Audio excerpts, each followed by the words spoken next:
우리가 어떤 일 혹은 물건을 처음 하거나 갖게 될 때 찾아오는 감정이 있는데요. 그것은 바로 설렘이라는 감정입니다. 정확하게 이 설렘이라고 하는 것이 왜 그리고 어디로부터 만들어지고 우리에게 찾아오는지 알 수 없지만 설렘이라고 하는 이 감정은 우리의 일상에서 처음이라는 그때와 늘 함께하는 감정입니다. 가만히 생각해 보면 우리가 무언가를 처음 하게 될 때 처음 하는 것이기에 조심스럽고 낯섭니다. 그래서 선뜻 시작하기가 어려운데 이 설렘이라고 하는 이 감정 때문에 우리는 그 낯섦을, 그 두려움을 뚫고 쉽게 시작할 수 있게 되는 것 같습니다. 그런 점에서 이 설렘이라고 하는 감정은 우리에게 정말 중요한 감정이라고 생각 드는데요. 오늘 말씀은 하나님께서 이스라엘 백성들에게 약속으로 주신 땅인 가나안으로 이동이 시작되는 말씀입니다. 1장을 시작으로 민수기 1장을 시작으로 하나님은 이스라엘 백성들이 약속의 땅인 가나안을 어떻게 나아가야 할지를 상세하게 말씀해 주셨는데요. 애굽에서 나온 이스라엘 민족들을 하나님은 시내산으로 인도하셨고 거기서 언약을 맺으시고 하나님의 백성으로 삼으십니다. 그들에게 하나님 나라의 백성으로서 어떻게 살아가야 되는지를 말씀, 율법과 계명으로 주시고요. 무엇보다 영이신 하나님, 보이지 않는 그 하나님께서 그들과 함께함을 선보이기 위해서 성막을 세우시고 거기에 임재해 주십니다. 거룩하신 하나님은 자신의 거룩함을 지키기 위해 그들에게 제사 제도와 여러 가지 정결 예식을 또한 알려주시는데요. 하나님 나라 백성으로 구비되어야 될 모든 것들이 준비된 후 하나님은 이제 약속의 땅, 가나안 땅으로 이스라엘 민족을 인도해 가시려고 하는 것입니다. 그렇습니다. 하나님께서 이스라엘 백성들에게 말씀을 주시고 각양의 제사 제도와 정결 예식 및 성막의 여러 가지 기물들을 가르치시고 만드신 것은 이스라엘 백성들이 그것들을 가지고 지금 거주하고 있는 이 광야에서 잘 살도록 주신 것이 아니라 하나님의 약속으로 주신 땅인 가나안에서 이 모든 것들을 누리고 살아가라고 주신 것입니다. 가나안 땅에서 하나님의 백성으로 살아갈 수 있도록 이 모든 것들을 하나님께서 주셨다는 거죠. 그렇기 때문에 민수기 오늘 말씀은 이스라엘 백성들에게 있어서 정말로 큰 설렘으로 다가왔을 것입니다. 왜냐하면 이제 그들은 가나안 땅으로 들어가게 될 것이기 때문입니다. 출애굽을 위해 10가지 재앙을 펼치신 하나님, 그 하나님께서 약속으로 주신 땅에서는 약속으로 주신 그 땅은 얼마나 좋은 땅일까요? 홍해를 가르시고 날마다 만나와 메추라기를 먹이신 하나님께서 약속의 땅에서 펼쳐 보이실 기사와 표적은 얼마나 대단할까요? 그런 마음들이 그들의 설렘을 더욱더 크게 했을지도 모르겠습니다. 그들은 정말 이제 어느 누구 하나 알 것 없이 이 출발의 여정 앞에서 정말 큰 설렘을 경험했을 것입니다. 모두가 일제히 하나의 신호만을 기다렸을 거예요. 그것은 어떤 신호였을까요? 그것은 출발의 신호였습니다. 11절 12절 말씀을 보면 둘째 해 둘째 달 20달에 구름이 증거의 성막에서 떠오르매 이스라엘 자손이 시내 광야에서 출발하여 자기 길을 가더니 바람 광야에 구름이 머무니라. 성막에서 떠오르는 구름을 보고 성경은 기록되어져 있지 않지만 이스라엘 모든 민족 한 사람도 제외함 없이 모두가 환호를 지르며 그렇게 출발했을 것 같습니다. 그런데 12절에 보면 조금 어색한 표현이 나오는데요. 바로 자기 길을 가더니라는 표현입니다. 여기서 자기 길은 이스라엘 자손이 시작만 하나님의 명령대로 시작하고 이제 가나안 땅까지 자기 임의대로 걸어간 것처럼 이해가 되는데요. 자신이 가고 싶은 길로 갔다라는 그런 의미가 아닙니다. 여기서 자기 길을 각 지파가 걸어가야 할 방향에 맞게 걸어갔다라는 의미인 것입니다. 제가 그림을 하나 준비했는데요. 이것은 이제 가나안 땅까지 이동하는 과정 속에 하나님께서 이런 대열을 세워서 이 대열을 통해서 행진하기를 하나님은 말씀하셨고 이스라엘 백성은 이렇게 행진 대열을 갖춰서 이렇게 걸어갔던 거예요. 제일 앞에 보면 법궤가 있고요. 화살표 방향이 이제 진행 방향인데 법궤가 있고 그 뒤로 이제 유다, 이사갈, 스불론 이렇게 각 지파가 이렇게 행진 대열을 갖추었습니다. 약속의 땅인 가나안으로 이동할 때 이스라엘 백성들은 일렬로서 가지런히 그 땅을 걸어간 것이 아니라 성막을 중심으로 하여 동서남북으로 각 지파가 대열을 갖춰서 행진한 거죠. 우리 한번 상상을 해보면 좋겠습니다. 이들이 걸어갔던 그 광야 길은요, 길이 잘 닦여진 그런 곳이 아닙니다. 넓은 길도 있겠지만 언제 어디서 어떻게 좁은 길이 나올지 모르는 그런 광야고요. 때로는 산이나 언덕이 가로막을 때도 있었던 거죠. 그럴 때에도 이들이 대열을 갖춰서 행진하려면 자신들이 출발해야 되는 그 지점에서 가나안까지 각 지파들이 걸어가야 될 방향과 길이 있어야 되는 거죠. 어떤 장애물이 나왔을 때 그들이 이 대열을 깨뜨리고 임의대로 가는 것이 아니라 그 장애물을 뚫고서라도 이 대열을 유지해야 되기 때문에 이들에게는 가야 했던 길이 있었던 겁니다. 정리하면 12절에 자기 길을 갔다는 것은 이 행진 대열이 흐트러지지 않고 잘 갖춰서 걸어갔다라는 의미인 것입니다. 12절에서 13절에서 아주 중요한 말씀이 나오는데요. 13절 말씀을 제가 한번 읽어드리겠습니다. 이와 같이 그들이 여호와께서 모세에게 명령하신 것을 따라 행진하기를 시작하였는데. 아멘. 가나안 땅을 향하는 이스라엘 백성들의 행진 대열은 바로 하나님께서 모세에게 명령하신 것을 그대로 따랐다는 거예요. 사랑하는 여러분, 이 말씀을 꼭 기억하시기를 바랍니다. 오늘날 모든 그리스도인 신자의 삶은 바로 광야에서 가나안 땅을 향해 나아가는 이스라엘 백성과 동일한 삶입니다. 왜냐하면 우리는 하나님의 구원을 받은 사람들입니다. 언약을 통해 하나님의 백성이 된 사람들이기 때문입니다. 하나님의 말씀이 함께하는 사람이고 그 말씀을 통해 우리들 또한 영원한 나라, 하나님 나라를 향해 지금도 걸어가고 있는 사람들이기 때문입니다. 그런데 우리의 모습을 우리 정직하게 한번 돌아보면 어떻습니까? 내 생각과 계획이 하나님의 말씀보다 앞서 때가 있지 않습니까? 더 크고 우월한 위치에 놓여질 때가 많지 않으신지요?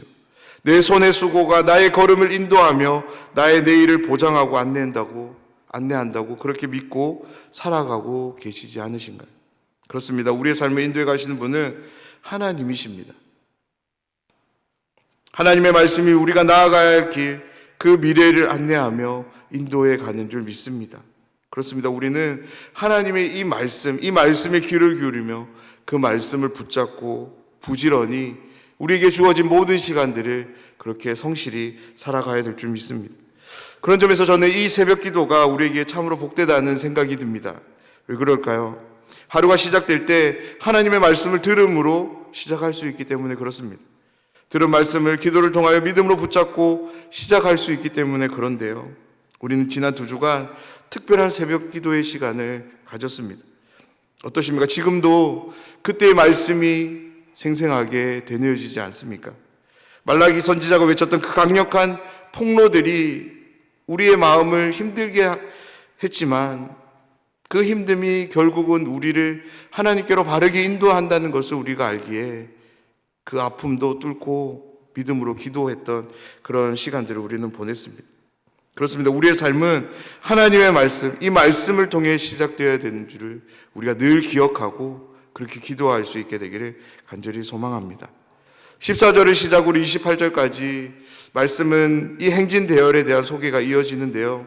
이 대열 역시 하나님의 말씀 그대로 이루어진 것을 우리는 보게 되는데, 민수기 1장부터 읽어보면 하나님께서 상세하게 어떻게 대열을 갖춰야 될지를 말씀하셨습니다.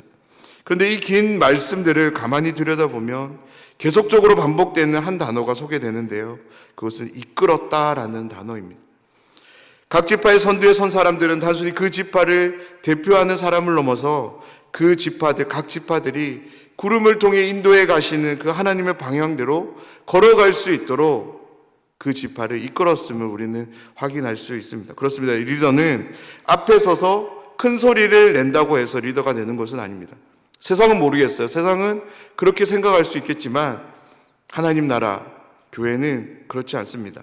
함께하는 사람들을 하나님의 뜻을 향해 하나님의 말씀이 안내하는 방향대로 자신도, 이것이 중요하죠.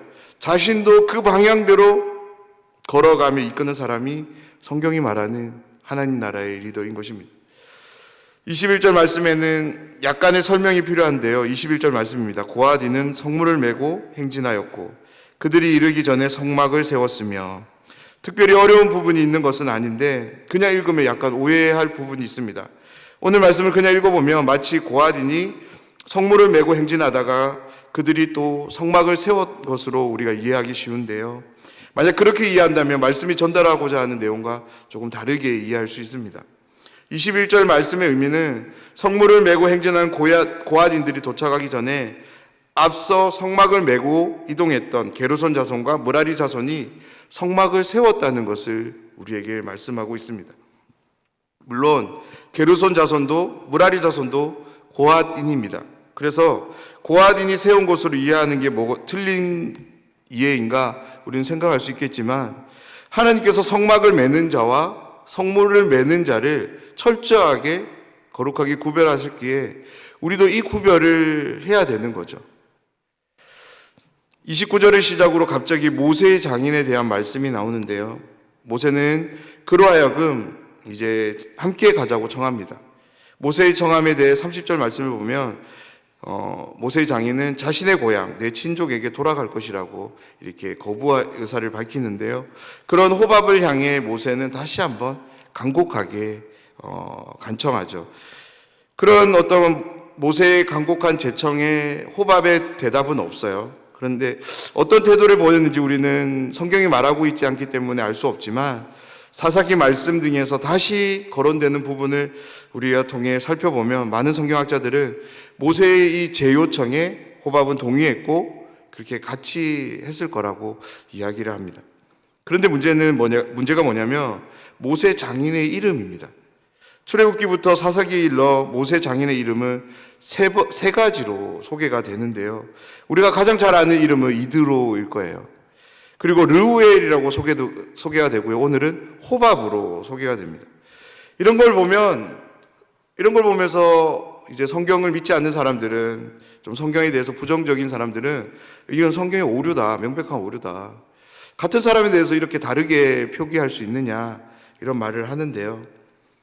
저는 사람의 역할과 상황 등에 따라서 그 사람의 이름이 얼마든지 달라질 수 있을 거라고 저는 생각합니다. 그 사람의 이름이 어떤 일을 하기에 적합한 사람으로 얼마든지 바뀔 수 있다는 말인데요.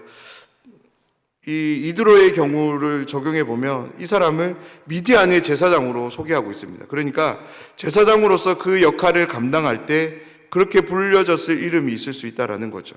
그리고 그 동네에서 계속 자랐기 때문에 그 동네에서 흔하게 부를 수 있는 이름도 있을 수 있다라는 거죠. 그리고 자신이 태어나면서 부모가 친히 지어준 이름이 있을 수 있다라는 겁니다. 고대 사회에서 이런 일들은 빈번하게 있었다고 또한 이야기를 합니다. 한 가지 예를 들어보면 우리는 그 사람의 어떤 특별한 업적을 기리기 위해서 우리 이제 조선시대 왕들을 보면 그렇게 이름을 지어서 부른 경우가 있었죠. 또한 어떤 상황들로 인해서 꼭 그 이름을 쓸 수 없기 때문에 이름을 바꿔서 또 그렇게 칭한 적도 있는 것을 우리 역사를 통해서도 우리 확인할 수 있습니다. 얼마든지 이름은 상황에 따라서, 어떤 일에 따라서 달라질 수 있다라는 그런 생각을 우리가 가질 수 있으면 좋겠습니다. 오늘 본문의 마지막은 하나님의 법궤가 이스라엘 행진에서 어떤 역할을 했는지를 보여주고 또 모세의 기도로 오늘 말씀을 마치는데, 33절과 34절의 말씀을 보면 여호와의 법궤가 이스라엘 진영보다 3일 앞길 앞서 간다라는 표현이 나옵니다. 여기서 3일 길은 정확하게 사람이 3일간 걸어가야 도달할 수 있는 그런 거리를 말하는 것이 아니라 이스라엘 민족이 생각하기에 충분히 먼 거리를 의미합니다. 여호수아 3장 4절에 보면 이스라엘 백성들과 법궤의 거리를 2000규빗으로 이야기를 해요.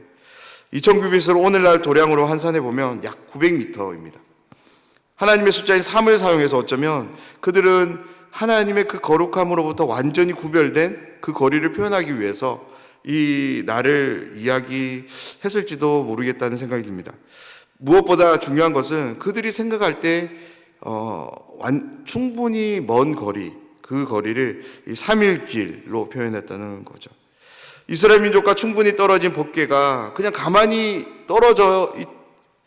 떨어져만 있었던 것이 아니라 했던 일이 있는데, 그것이 무엇이냐면 그들이 쉴 곳을 찾아주었다라고 오늘 말씀은 우리에게 소개해 주고 있습니다. 그런 점에서 충분한 거리를 앞서 가야만 했던 이유가 여기에 있는 것 같아요.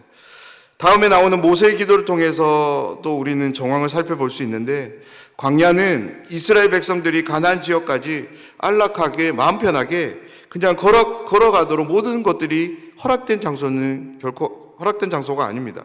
맹수들도 독충들도 그리고 혹독한 환경들이 늘 함께하는 곳이 광야였던 거죠. 이 모든 것들이 이스라엘 민족에게는 쉼의 방해 요소들이었을 것입니다. 그런데 무엇보다 대적들이 그러했을 거예요. 정확하게 그 대적이 누군지는 모르지만 법궤를 앞세워 성막을 지고 대열을 이루어 행진한 이스라엘 민족은 우리가 알고 있다시피 애굽에서는 노예로 살던 사람이었어요. 전쟁과는 전혀 무관한 그런 일반인들이었던 거죠. 아무리 약한 군대라 할지라도 그들이 찾아와서 그들을 침략하면 꼼짝없이 당해야 되는 것이 이스라엘 민족, 그런 연약한 민족이었습니다.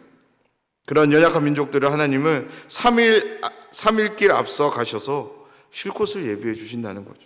대적이 있다면 흩으심으로, 하나님을 미워하는 자가 있다면 하나님은 그 도망가게 하심을 통해서 이스라엘 민족을 쉴 수 있도록 하기 위해 하나님은 그들보다 3일 길 앞서 가셨던 겁니다.